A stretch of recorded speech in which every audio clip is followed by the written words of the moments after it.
Grabe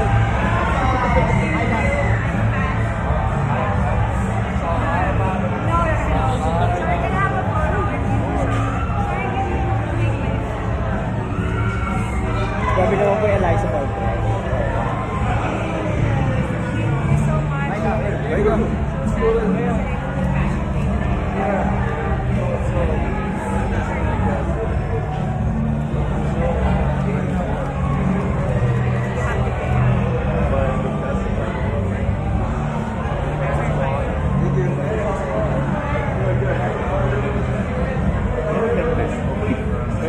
Abot tayo lang ba, sir?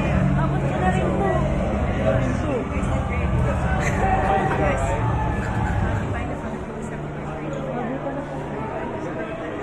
He was telling me about the snacks all the Filipinos has been giving them.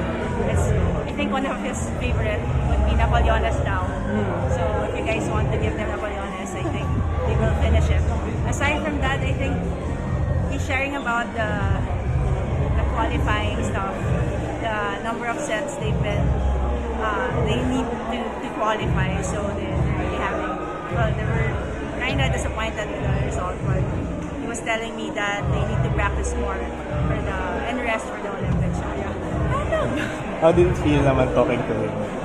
Well, it feels great. And, you know, I think one of the most recognized volleyball players also right now would be one of the best setters. So I'm getting goosebumps and overwhelmed by that fact that they recognize also Filipino volleyball players.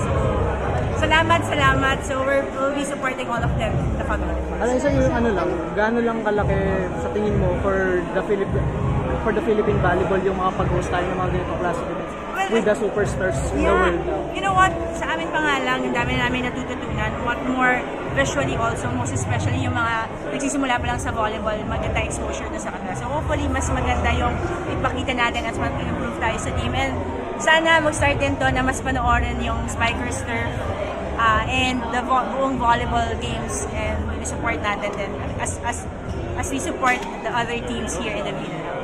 Eliza, ano masasabi mo sa success ng pag-host ng Philippines 3 years BNL? I know, I think, I'm gonna say it, but I think we're really one of the, right now, we're a volleyball country, we're a volleyball nation.